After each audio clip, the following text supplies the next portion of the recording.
Fahamiraba-tsika tsirairay avindray tsy ty talata maraina ity misaotran'Andriamanitra isika fa mbola nomeny tombo-potoana indray tombonandro ihany koa ahafahantsika mandray ny fahasoavany alohan'ny teratsika ny amin'ny mofinainan'io dia vavaksika. Ny tompon'Andriamanitra eo misaotra anao izay efa menao tombontsoa indray an'io.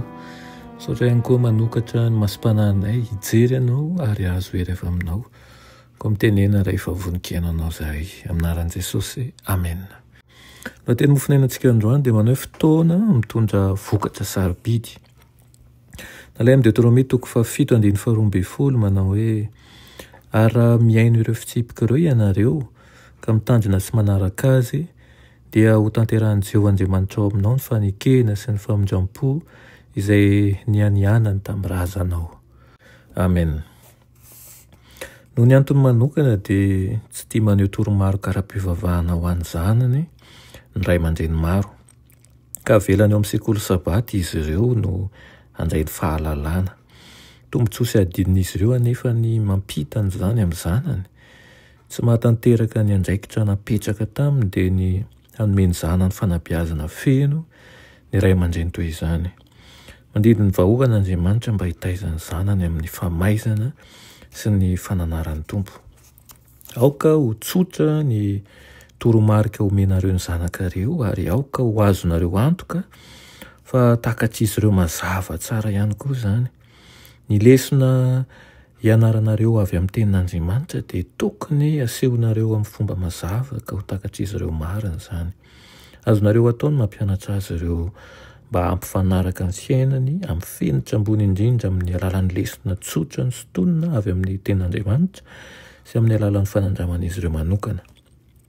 Tokony homem-boninahitra amin'ny alalan'ny fanatitra maraintsy hariva Andriamanitra dia vavaka fiderana ao anivon'ny tokantrano kristianina tsirairay.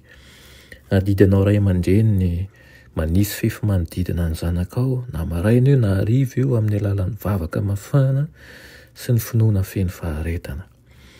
Ao amin'ilay fiangonana ao tokantrano ao aminao ao ny tokony ianaran'ny ankizy mivavaka, ao ny tokony ianaran'ny zanakao mitoky amin'Andriamanitra.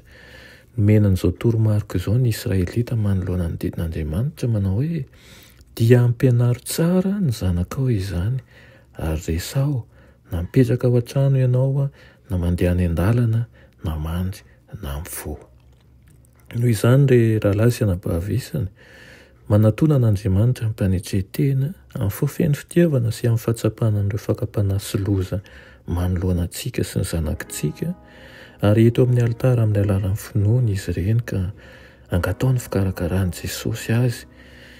Ampianaro hanonona vavaka tsotra ireo zanakitsika ireo ary lazao azy ireo fa faly Andriamanitra rehefa miantso azy izy. Aza dino ihany koa fa handalo fotsiny ny tokantrano tahaka an'izany ve ny tompon'ny lanitra ka tsy hitondra fitahiana ho antsika, tsy ny valiny. Hiaro ny ankizy izay atokana ho an'Andriamanitra tahaka izany ireo anjely manompo ary hanomana azy mba entiny miady amin'ny fakapana ary ho voahomana ny amin'ilay fifandrinana lehibe. Amen.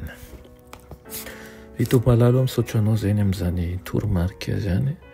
Mangataka aminao izay mba hitaonanay hatrany, mba metraka ireo fefy eo anivon'ireo zanakay, ampianatra azy amin'ny fotoana rehetra manomboka ao an-trano ary ihany koa izay ihany koa hijoro ho modely ho azy ireo mba ho fampianarana eo amin'ny fiainany. Amin'ny anaran'i Jesosy. Amen.